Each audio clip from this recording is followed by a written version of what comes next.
Hello, everyone. Welcome to episode 281 of the Pulp Writer Show. My name is Jonathan Muller. Today is December 12th, 2025. And today, even though this is a podcast about indie writing and publishing, I'm going to indulge one of my hobbies and talk about medieval history, specifically 6 specific instances of conflicts between popes and Catholic monarchs during the Middle Ages. We'll also have Coupon of the Week and an update on my current writing and publishing projects. So let's start off with Coupon of the Week. This week's coupon code will get you 25% off all the ebooks in the Ghost Knight series at my PayHip store. And that code is NIGHT2025, and that is NIGHT2025. And as always, the coupon code and the links to my PayHip store will be available in the show notes for this episode. And this coupon code will be valid through December the 22nd, 2025. So if you need a new ebook this winter or something to read as you do Christmas holiday travels, we have got you covered. Now for an update on my current writing and publishing projects. I am pleased to report the rough draft of Wizard Assassin is done at exactly 70,000 words. I have also written a tie-in short story called Dwarven Treasure that newsletter subscribers will get for free in ebook format when Wizard Assassin comes out, so this is an excellent time to subscribe to my new release newsletter, in my opinion. If all goes well, I am hoping to have that book out very shortly before Christmas, like maybe the Monday or Tuesday before Christmas. Because that way, if I do, I can reward myself by taking off the entire week between Christmas and New Year's, which is what I really want to do. So I am going to definitely hustle and try to get Wizard Assassin out before Christmas. I am also 9,000 words into Blade of Storms, which will be the third book in my Blades of Ruin epic fantasy series, and that will come out in January or February, depending on how things go. Hopefully January, maybe February. We will see how things go. After Wizard Assassin is published, Blade of Storms will be my main project, and my secondary project will be Cloak of Summoning, the 14th book in my Cloak Mage series. Cloak of Worlds, the last book in the series, just came out in October, so considering the year gap between the last two books, that is quite a bit shorter. But as I mentioned before, summer 2025 was my summer of finishing things, and so I am now down to just 3 active series, which means, thankfully, there is a less of a wait between books in the series. So there is a year gap between the last book in the Haviland Thief series and a year gap between the last book in the Cloak Mage series. Hopefully we will avoid those kind of big gaps moving forward. In audiobook news, Cloak of Embers is done, as excellently narrated by Hollis McCarthy, and is gradually filtering out to the retailers. I believe as of this recording, you can get it at PayHip, Google Play, and Kobo. The other retailers, including Audible, should be showing up before too much longer. So that is where I'm at with my current writing and publishing projects. And with that, let us move on to our main topic this week. And our main topic is, So the Pope is Mad at You, a practical guide for secular lords. And this episode was inspired by news reports, which we'll get to in a little bit. John F. Kennedy was elected the first Catholic president of the United States in 1960. Before that, there was a widespread suspicion against having a Catholic president in the U.S., partly because the origin of the United States was heavily Protestant, and partly for fear that a Catholic president would take his orders from the Pope in Rome. However, practical experience has proven robustly otherwise. In the past 20 years of the United States' history, there's been one officially Catholic president and 2 Catholic vice presidents, and their disagreements with the various popes have made frequent news articles. For that matter, American Catholic officials of lesser authority, such as Speaker of the House, mayors, governors, and senators, have also found themselves frequently in disagreement with the Pope. Whenever a U.S. Catholic political official or office holder disagrees with the Pope about something, the news media always seems to react in baffled astonishment. But Catholic political leaders disagreeing with the Pope is not shocking. It is in fact a tradition going back centuries, if not millennia. And compared to the way the things used to be, the vice president and the Pope exchanging harsh social media comments is downright tame. For example, in the early 14th century, the extremely Catholic King of France sent his lawyers to kidnap and beat up the Pope. This sounds outlandish, but it actually happened. So here are some of the more dramatic disagreements between Catholic secular leaders and the Pope, and we will pick 6 of the most prominent examples. Number 1, the investiture controversy. The investiture controversy in the 11th century was about who had the right to appoint bishops, the Pope or the Emperor. To the modern ear, this sounds quite dry and boring. However, at the time, it was serious business for many reasons. There wasn't much of the way in centralized state authority in Western Europe after the death of Charlemagne and the withdrawal of the Byzantine Empire from Italy, and between the Viking invasions and local warfare, violence was endemic. Often the church was the only functioning large-scale organization, and so bishops frequently came to hold lands like feudal lords and to wield significant local power. As kings began to grow in authority and try to construct centralized governments, they often began to rely on bishops as essentially secular lords and officers of state. Like, to put it in a modern context, imagine that the Archbishop of New York also served as the governor of New York and the mayor of New York City. That would mean a lot of political leaders would be very heavily invested in making sure the Archbishop was a man who had their approval.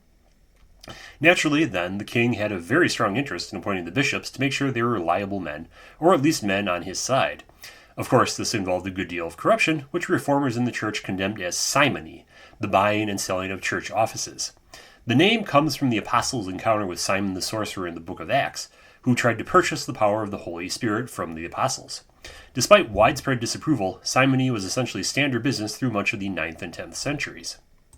However, by the 11th century and through the 13th, many of the popes who came to office were zealous reformers who wanted to purge the church of all corruption.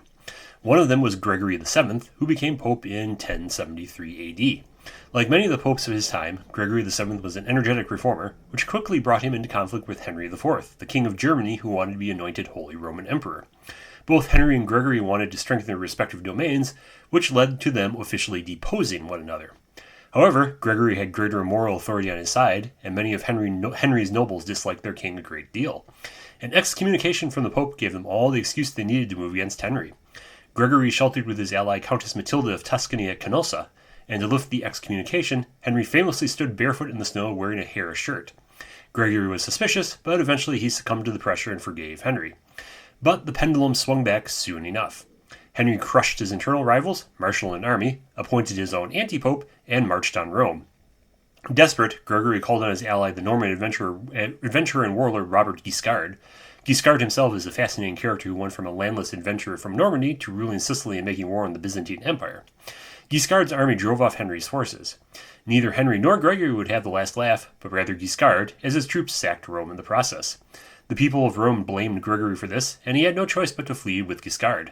Gregory died and exiled at Salerno in 1085, famously and bitterly declaring that I have loved justice and hated iniquity, therefore I die in exile. The investiture controversy between the emperor and pope continued for a few more decades, but was finally settled by the Concordat of Worms in 1122. The emperor gave up the right to appoint bishops, but still had a major unofficial say in the matter.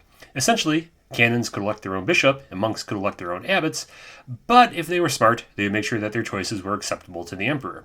However, choosing your own bishops could backfire, as the next example will show. Number 2. Will no one rid me of this turbulent priest? In England, King Henry II had his own challenges with the church and the pope.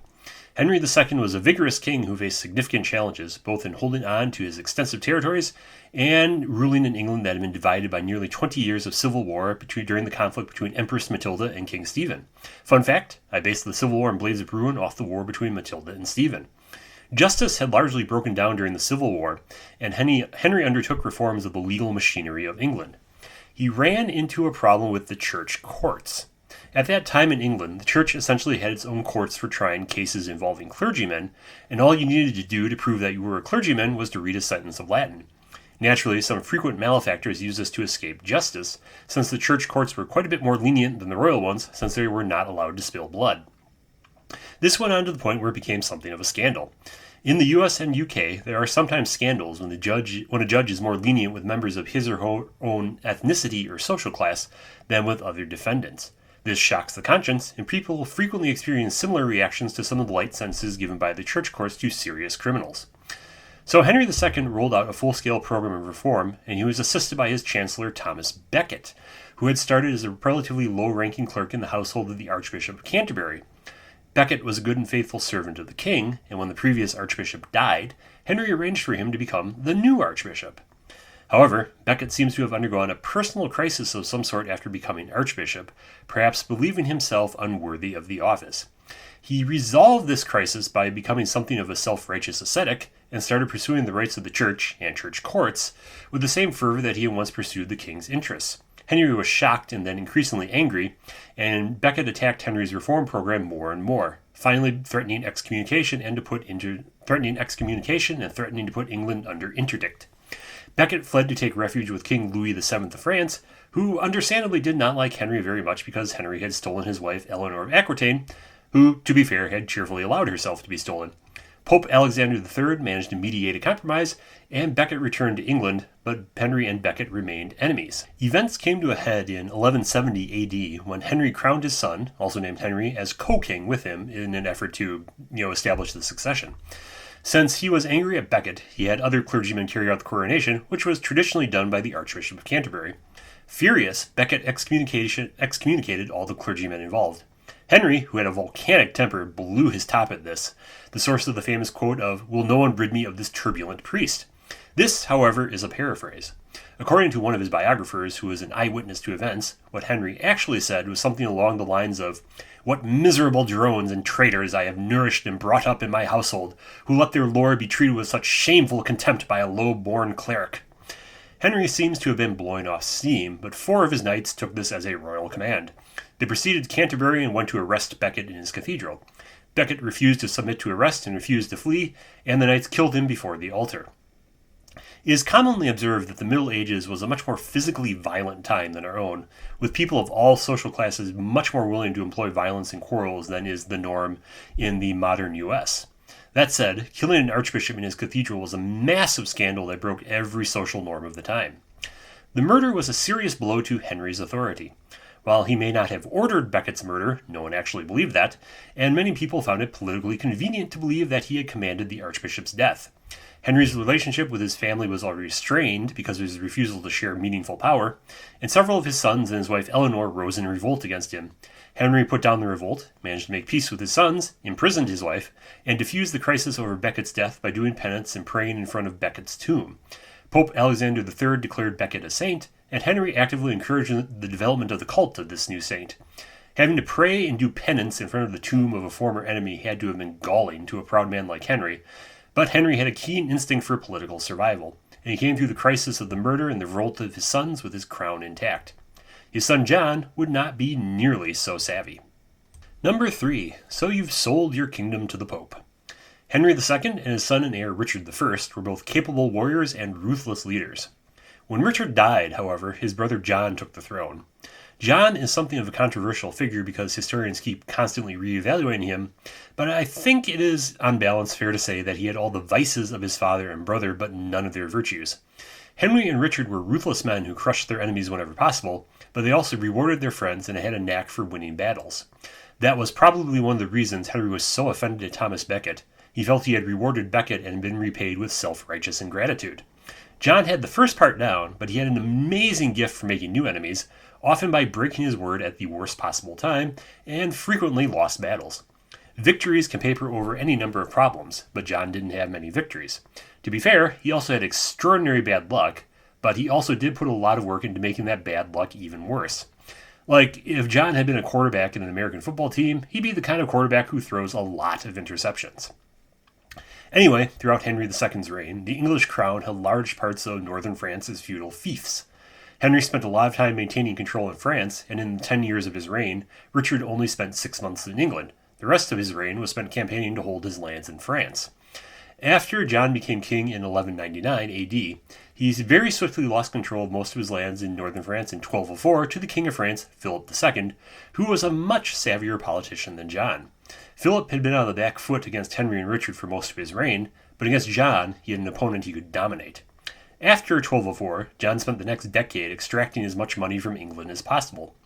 Every possible device for raising revenue was used, and John employed the judicial reforms his father had made to raise even more money from court cases. This led to John's conflict with the church. When the old Archbishop of Canterbury died in 1205, John favored one candidate, but the canons elected Stephen Langton as the new archbishop. The election became disputed, but Pope Innocent III favored Langton. Enraged, John declared that anyone who supported Langton as a public enemy. Innocent III would not take this lying down. When various anti-Catholic American writers in the 19th and early 20th centuries imagined an all-powerful pope controlling Catholics from Rome, Innocent III was probably the closest the papacy ever actually came to achieving that vision.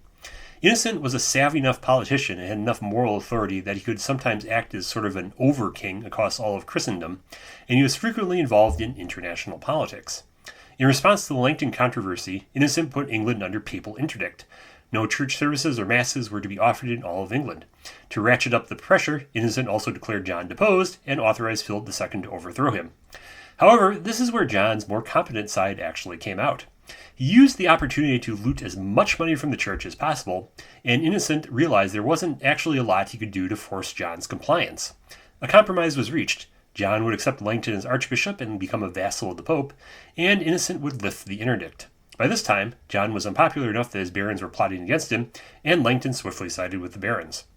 Finally, all of John's hopes came to crashing ruin in 1214 at the Battle of Bovines. For 10 years, he extorted enormous sums of money from England to reconquer northern France, and with that money, he sent a vast army to France. Philip II and his allies crushed that army, ruining 10 years of John's efforts and destroying his last vestige of authority. His barons promptly rebelled against him and forced him to sign the Magna Carta, which limited the king's powers over the nobility. John immediately, and with tedious predictability, went back on his word, and England was in full civil war when he died of dysentery in 1216. England would technically remain a papal fief, though nothing much came of it. In 1365, Parliament declared that John surrendering England to the Pope had been invalid, and that was that. The papacy, preoccupied with its own impending crisis, which we will talk about shortly, could do nothing about it. Ironically, John's greatest contributions to history came from his failures, since Magna Carta was one of the foundations of the modern concept of constitutional government. A king with few limits on his power is a tolerable state of affairs when the king is competent, wins battles, and keeps order. When the king is capricious, cruel, and wastes 10 years of heavy taxation in losing a war, it's much less acceptable. Later kings in negotiation with Parliament would solemnly reissue Magna Carta and swear to uphold its provisions in exchange for taxes. Fun fact, Langston was also the first to divide the Bible into the chapters and verses it has today. Innocent III was powerful enough to bend kings to his will, or at the very least force them to compromise, but his successors would not be as fortunate. Number 4. Talk to my lawyer's fist. The papacy in the 13th century was at the height of its power, but problems were on the horizon. One problem was a loss of moral authority. The papacy had become an extremely efficient machine for collecting tithes and donatives, with a lot of money flowing to Rome. Throughout the history of Christianity, you will often see a cycle of success leading to prosperity, the prosperity leading to corruption and vice, and moral revulsion of the corruption inspiring a new reform and ascetic movement. Then the reform movement eventually becomes successful and rich, and the circle begins anew. The Protestant Reformation of the 16th century was probably the most dramatic example of this cycle, but it has happened many times before and since. People were growing increasingly cynical about the masterful lawyer popes who efficiently ran the church in the 1200s. The second problem was strong monarchies developing in England and France. Part of the reason the church and the popes had become so powerful was because there had not been much in the way of centralized state organization after the collapse of the Carolingian Empire and the weakening of the Byzantine Empire in the East. As mentioned before, for a long time the church was the only functioning large-scale organization, which meant that the church and popes acquired a great deal of power and influence. But by the end of the 13th century and the start of the 14th, the world was changing. Monarchies in Western Europe were starting to develop into strong centralized governments. Feudalism was becoming increasingly archaic and performative, with kings preferring cash to hire professional soldiers instead of feudal levies, and the concept of the nation-state was beginning to develop. Strong kings were less willing to suffer challenges to their authority from the church, and unlike Henry II, Henry IV, and John, often had more resources and power to do something about it. More practically, running a centralized government is very expensive, and the church had a lot of revenue and property that the kings wanted to tap for themselves. These trends came to a head in the conflict between King Philip IV of France and Pope Boniface VIII. Boniface had an outsized view of papal power and frequently intervened in political quarrels, which was often to his own detriment because he had a tendency towards tactless arrogance. Philip was just as arrogant as Boniface, but far more conniving and vastly more ruthless. Philip was also a master of the modern technique that various dictatorships and their secret police used to rid themselves of their enemies, accused them of wildly outlandish crimes, and, if necessary, tortured them into confessing those crimes. Due to continual wars with England and Flanders, Philip needed money, and he began taxing the French clergy. In 1296 AD, Boniface issued a bull forbidding lay taxation of the clergy, but most of the French prelates sided with Philip and Boniface had to back down. Boniface declared a jubilee year in 1300, and the influx of pilgrims and money to Rome boosted Boniface's confidence, and the conflict with France flared up again. In 1302, Boniface issued the famous papal bull Unum Sanctum, which argued that all temporal authorities were subject to the Pope, and this resulted in a ratcheting up of various disputes and tensions between the French crown and the papacy. However, Boniface had fatally miscalculated or misunderstood just how ruthless Philip really was. Philip's chief minister and lawyer, William de Nogaret, convinced the king to abduct Boniface and bring him back to France for trial and deposition. Nogaret headed a force that ventured into Italy and abducted the Pope at one of his houses in the town of Anagni. I may have pronounced that wrong. Boniface was captured and held without food and water for 3 days and beaten. The sheer outrage of the townspeople forced Nogaret to withdraw, but the outcome worked in Philip's favor. Boniface died shortly after, possibly from the strain of his ordeal. The next pope, Benedict XI, was much friendlier to Philip, and when he died abruptly, the new pope, Clement V, was so under Philip's control that he moved the papal court from Rome to Avignon in southern France, starting the period called the Babylonian captivity of the papacy. This led to the not unjustified view that the papacy had become a tool of the King of France, which led to further problems down the road. Number 5, a fistful of popes, and for a few popes more. From 1306 to 1376, the papal court would reside at Avignon in southern France. This was not a tenable situation for a variety of reasons. For one thing, the papacy was seen as too partial to the King of France, which damaged relations with every other monarch, especially those who were enemies of France. For another, the church administration became very efficient during this period and even more skilled at collecting tithes and a wide variety of fees, which further eroded the church's moral authority. All levels of society increasingly criticized the church as spending less time tending to souls and more time extorting money from them. Various anti-clerical movements started and began to gain strength from that criticism. 13 centuries of tradition placed the Pope in Rome, and there is a growing opinion within the church that the Pope should actually move back to Rome. Finally, in 1376, Pope Gregory XI decided to move back to Rome, which he did in 1378. He immediately found himself thrust into the vicious politics of the various Italian city-states, who did not welcome the return of the Pope to meddle in their affairs. Gregory found the experience unpleasant enough that he decided to move the court back to Avignon, but he died unexpectedly in 1378. The Roman mob, determined that there would be a Roman Pope who stayed in Rome, bullied the cardinals into electing Urban VI as the new Pope. Urban immediately offended his cardinals with fits of rage, and they fled to Anagni, claimed that they had been forced into electing Urban under duress, and declared the previous election invalid and elected Clement VII. Urban wasn't about to resign, and Clement was unable to take possession of Rome, so he had no choice but to flee back to Avignon. So now Christendom had 2 competing popes, both claiming legitimacy and sole control of church revenues, and neither willing to step down. The Great Western Schism had begun. Naturally, this resulted in polarization in international relationships. France supported Clement VII, while England supported Urban VI. Various other nations and kings lined up behind one pope or another as it suited their interests. Both Clement and Urban eventually died, and their respective cardinals elected 2 new popes in their place. The schism did terrible damage to the moral authority of the church, as the spectacle of 2 popes hurling excommunications at each other and their supporters while trying to raise as much money as possible was hardly an edifying spectacle. The crisis was half deadly serious and half farce. It is likely no coincidence that various proto-Protestant movements like the Lollards in England and the Hussites in Bohemia started building steam during these years. More sensible heads realized that this state of affairs could not continue, and started trying to convince both lines of popes to resign so a church council could select a new, unified pope. After much negotiation, in 1409, both lines of popes had agreed to abdicate, and the Council of Pisa met to elect a new pope. However, at the last minute, the previous 2 popes balked from resigning and refused to resign, but the council elected Alexander V as the new pope, which meant there were now 3 competing lines of popes, all of them claiming legitimacy and excommunicating each other. Finally, in 1414, the Council of Constance convinced the Roman Pope Gregory XII to step down, arrested the Pisan Pope John XXII, who had tried to go full local warlord, and appointed Martin V as the new legitimate pope. Benedict XIII, the Avignon Pope, refused to step down, but the tide had turned, and Benedict had to flee to a castle held by his supporters in Aragon, and spent the rest of his days hurling excommunications and generally being ignored. After Benedict's death, his surviving cardinals tried to elect a new Avignon Pope, but Pope Martin bribed them with bishoprics instead, and that was that. The Great Western Schism was finally over, but the damage had been done. The total collapse of moral leadership had piled up a lot of kindling, and a century later it was an argumentative German university professor who would accidentally light the spark that would become the Protestant Reformation when he posted 95 propositions about church reform for public debate.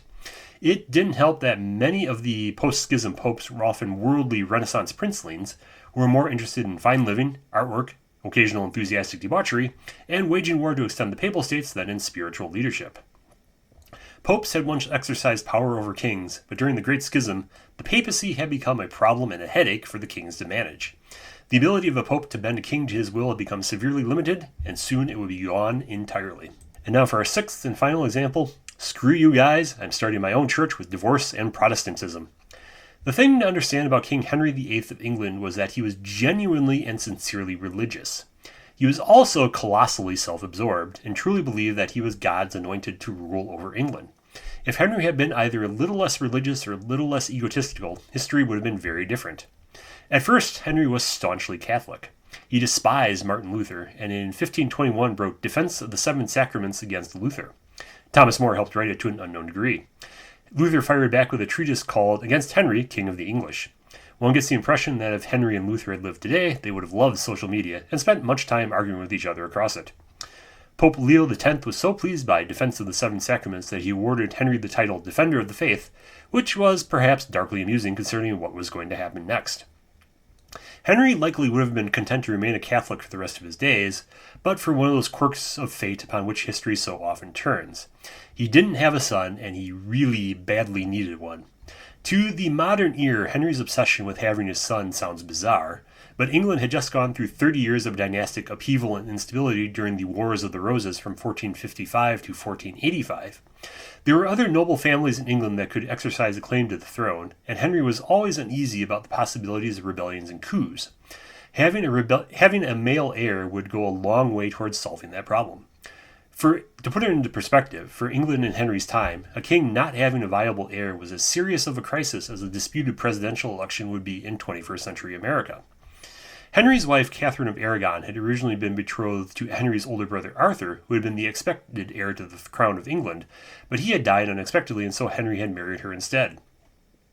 Henry became convinced that because he had married his brother's widow, his marriage was cursed by God, and therefore he would have no son, and so he needed another wife.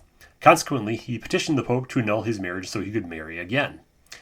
Under normal circumstances, this likely would have been no difficulty. However, the Pope at the time, Clement VII, the previous Clement VII from the Great Western Schism was declared an anti-pope, has been called one of the unluckiest of popes because of crisis after crisis he had to deal with. France and the Holy Roman Empire were at each other's throats, and both wanted Clement VII to come down their side. The Protestant Reformation was exploding throughout Europe, and the Ottomans were advancing in the East.